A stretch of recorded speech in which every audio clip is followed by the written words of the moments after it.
नमस्कार, कारभारी न्यूजमध्ये आपल्या सर्वांचं स्वागत। पाहूया बातमीपत्र विस्ताराने। बोगस रेशन कार्ड देणाऱ्या सेतू चालकावर गुन्हा दाखल, नागरिकांनी सावध राहण्याचा इशारा। नांदेड ग्रामीण परिसरात बोगस रेशन कार्ड काढून देणाऱ्या सेतू चालकावर आज गुन्हा दाखल करण्यात आला आहे। नागरिकांनी पात्रता नसताना रेशन कार्ड काढण्याचा प्रयत्न करू नये व कोणाच्याही खोट्या दाव्याला बळी पडू नये असे आवाहन तहसीलदार नांदेड संजय वारकड यांनी केले आहे।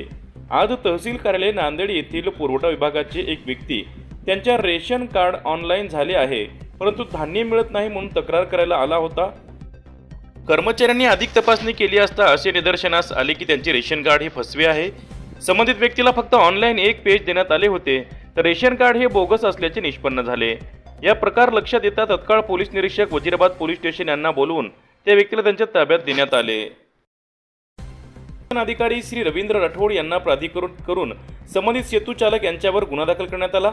यांनी दिलेले 6 रेशन कार्ड कसे बनावट सापडले आहेत, संबंधित सेतू चालक ऋषिकेश पेदेवाड राहणार सिडको नांदेड यांच्यावर या प्रकरणी गुन्हा दाखल झाला आहे। तहसील कार्यालयातील कोणत्याही दस्तऐवज काढून देण्यासाठी किंवा सुविधा देण्यासाठी स्थानिक कर्मचाऱ्यांशी चर्चा करावी, एजंट व अनोळखी लोकांच्या तोतैयागिरीला बळी पडू नये असे आवाहन तहसीलदार संजय वारकड यांनी केले आहे। कारभारी न्यूज किनवट।